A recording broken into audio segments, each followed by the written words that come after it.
En 1975, Pier Paolo Pasolini dirigió la que sería su última película antes de perder la vida, tomando como base la novela homónima del Marqués de Sade y generando, como era natural en la obra de este autor y de este director, escándalos y censura. Este film es Saló o los 120 días de Sodoma. En la República de Saló, 4 depravados dignatarios, el duque, el obispo, el magistrado y el presidente, secuestran a un grupo de 18 jóvenes, hombres y mujeres, para someterlos a un cautiverio de pesadilla en una mansión aislada. Bajo un código de reglas arbitrarias, los jóvenes son obligados a participar en rituales de humillación, tortura y degradación, divididos en 4 círculos, inspirados en la obra de Dante. Su crudeza visual y su representación de la degradación la convirtieron en blanco de la justicia y la moralidad, siendo prohibida en casi todo el mundo. Por encima del grafismo y lo explícito de sus escenas, este film es una metáfora sobre el poder absoluto, que transforma los cuerpos humanos en simples objetos de consumo y desecho. En 2010, un filme fue prohibido y censurado en más de 60 países. Su nombre, una película serbia, que pone a prueba los límites absolutos de nuestra resistencia psicológica y mental. Miloš es una estrella de videos para adultos retirada que vive una vida familiar tranquila, pero con dificultades económicas. Su situación cambia cuando recibe una oferta de Buchner para protagonizar una película artística de vanguardia. Sin conocer el guión, Miloš acepta, solo para descubrir que ha sido arrastrado a un submundo de extremos, muerte y violencia, donde las fronteras de la moral han sido erradicadas.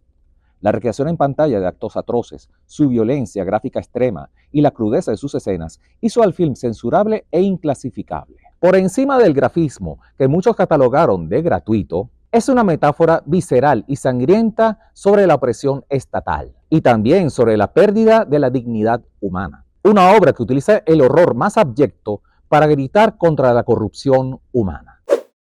En 1972, Marlon Brando, quien ese año hizo su inmortal actuación como Vito Corleone en El Padrino de Francis Ford Coppola, se unió al director Bernardo Bertolucci para crear una película polémica y de las más escandalosas de todos los tiempos, El último tango en París. Paul es un estadounidense que deambula por las calles de París. Su camino se cruza con el de Jean, una joven francesa, al visitar un apartamento de alquiler vacío.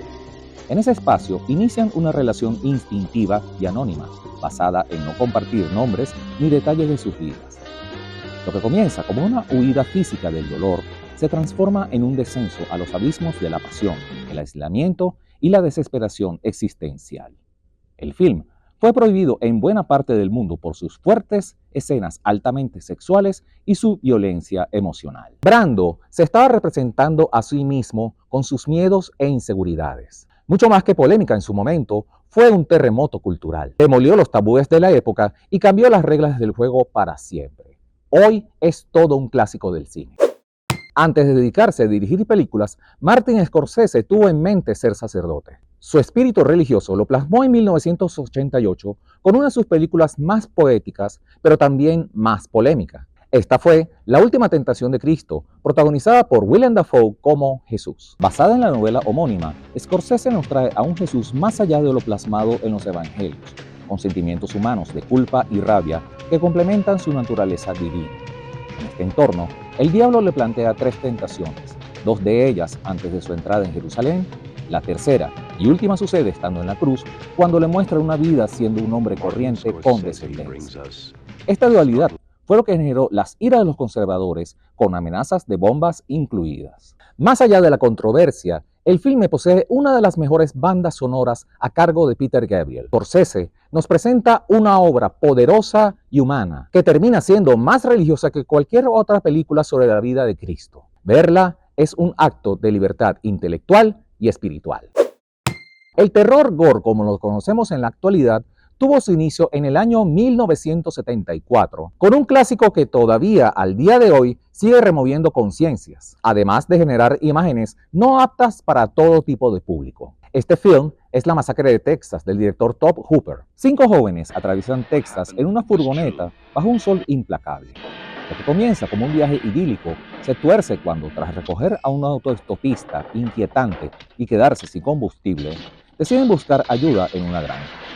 Allí entran en los dominios de una familia de caníbales que han convertido la muerte en un estilo de vida, liderados por Leatherface, un ejecutor que oculta su rostro tras una máscara de piel humana.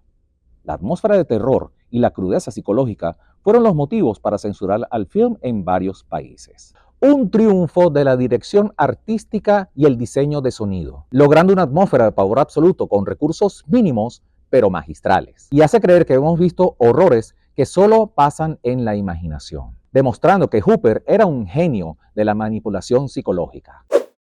En 1973, la adaptación de la novela homónima por William Peter Blatty se llevó al cine por William Friedkin, protagonizada por Ellen Burstyn, Max von Sydow y Linda Blair. Fue el diablo en persona, generando escándalos, desmayos y controversia por doquier. Por supuesto que hablamos de El Exorcista. La vida de la actriz Chris McNeil se desmorona cuando su hija Regan muestra comportamientos que la medicina no logra explicar. Tras una serie de pruebas médicas inútiles, los fenómenos paranormales en la habitación de la niña se intensifican, desafiando la física y la lógica.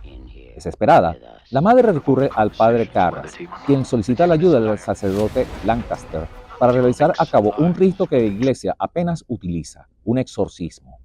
Este film fue censurado en muchas partes por ser peligroso para la salud mental, además de ser blasfemo. El film se convirtió en el más taquillero de ese momento. Un triunfo del diseño de sonido y los efectos prácticos y creó una atmósfera de opresión que se siente en el ambiente. Esta es la obra maestra del género del terror que convirtió al género en una obra de arte seria y respetada.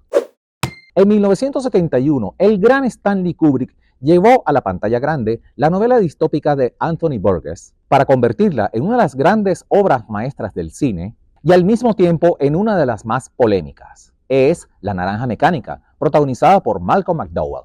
Alex es un sociópata cuyas pasiones son la música de Beethoven y la ultraviolencia que ejerce junto a su pandilla. Una noche que termina en tragedia, Alex es capturado, convirtiéndose en sujeto de pruebas de un tratamiento llamado el método Ludovico, proceso que busca erradicar sus impulsos criminales, vinculándolos a una náusea física, privándolo de su capacidad de elegir entre el bien y el mal. El film generó una ola de actos violentos por imitación, lo que llevó a la censura en muchas partes y a Stanley Kubrick a retirar su proyección de los cines en Inglaterra. Se anticipó al discurso del movimiento punk de finales de los 70. Se convirtió en un experimento social que cuestiona la naturaleza del libre albedrío. Con una fotografía deslumbrante y unos escenarios fatalistas, logró una atmósfera que se siente tan moderna hoy como lo fue hace 50 años.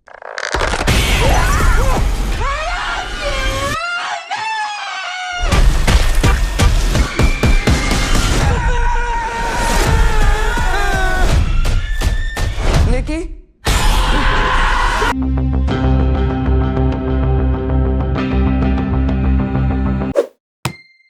Ruggero Deodato hizo en 1980 un film tan realista en términos de violencia que llevó a la censura del mismo en más de 50 países, además de ser llevado a juicio para demostrar que sus actores estaban vivos. Este escándalo, hecho cine, se llama Caníbal Holocausto. Un grupo de documentalistas se adentra en la selva amazónica con el objetivo de filmar a tribus caníbales.